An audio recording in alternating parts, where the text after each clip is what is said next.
Good evening बच्चों, आज class 6 का मैथ है। इसमें से पेज नंबर 149 पर अपनी पुस्तक में एक पृष्ठ पर एक आयताकार हाशिए से बॉर्डर बनाइए जिसके नीचे यानी नीचे 1 सेंटीमीटर की दूरी पर हो और तथा बाईं और दाईं ओर तथा 1.2 सेंटीमीटर की दूरी पर। तो मान लीजिए कि एक तरफ दूरी हो और दूसरा तरफ दूरी हो। हाशिया मैंने छोड़ना, जैसे हम लोग चौथाई छोड़ते हैं। तो यहाँ बनाते हैं कि ऊपर और नीचे से एक सेंटीमीटर और दाएं से दरसा 1.5 सेंटीमीटर है। तो बाईं और बॉर्डर में तो यानी एल घटाओ 2 लेफ्ट और वाइड यानी तीन में से अगर 1.5 घटाएंगे तो 1.5 और 2 में से 1 घटाएंगे तो 1। तो अगर बॉर्डर की परिधि निकलता है 2 इंटू लंबाई जोड़ चौड़ाई, लंबाई कितना हो गया, इतना चौड़ा कितना हो गया, तो लंबाई जोड़ चौड़ाई यानी कि तुमको घटाकर यह भी लिख सकते हैं, यानी कि इतना ही लिखे हम यहाँ A1 और यानी 1.2 के भी घटाएंगे तो हमको उतना ही पड़ेगा, घटाएंगे तो क्या उतना ही आएगा।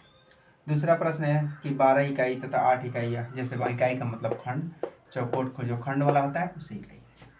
तो आकार एक आयताकार बनाइए तो इसका अंदर एक अन्य आयताकार बनाइए जो बाह्य आयताकार को स्पष्ट न करे और तथा केवल आधा क्षेत्रफल घेरता हो। अब बताओ, मान लीजिए बताया और बीच में करा है आधा क्षेत्रफल का, तो आयताकार के हम 12.8 है, ठीक है।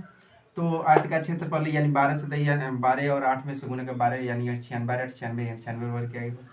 अब करें आंतरिक आयत का क्षेत्रफल, तो आंतरिक बाहरी आयत का क्षेत्रफल का आधा, बाहरी आयत का क्षेत्रफल का आधा, तो मान लीजिए कि उसके 2 से भागे थे 48, तो 48 है, तो आयत का संभावित आयाम क्या होगा, इसको मान ली कि भागा देंगे तो 8 से कर दे, क्योंकि 8 से 48 समझ में, यानी इसका जो है क्षेत्रफल कितना हो जाएगा, यानी लगभग यानी संभावित 8 यानी कि 48 का कितना होगा, 8 से 8 में 4 से गुना करेंगे तो 48 आएगा।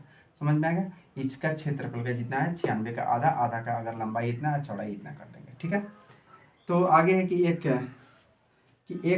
एक बहुभुज का परिमाप उसके सभी भुजाओं के जो के बराबर होता है। सही बात है, एक बहुभुज का परिमाप उसके सभी जो भुजाओं के जो के यानी साइड मान लीजिए कितना हो भुजा हो, तो अगर परिमाप को मतलब टोटल जब तक भुजा नहीं हो जोड़ेंगे, चाहे वो त्रिभुज हो, चतुर्भुज हो, पंचभुज हो, षष्ठभुज हो, इन टोटल भुजाओं का माप का ही परिमाप बोलते हैं, ठीक।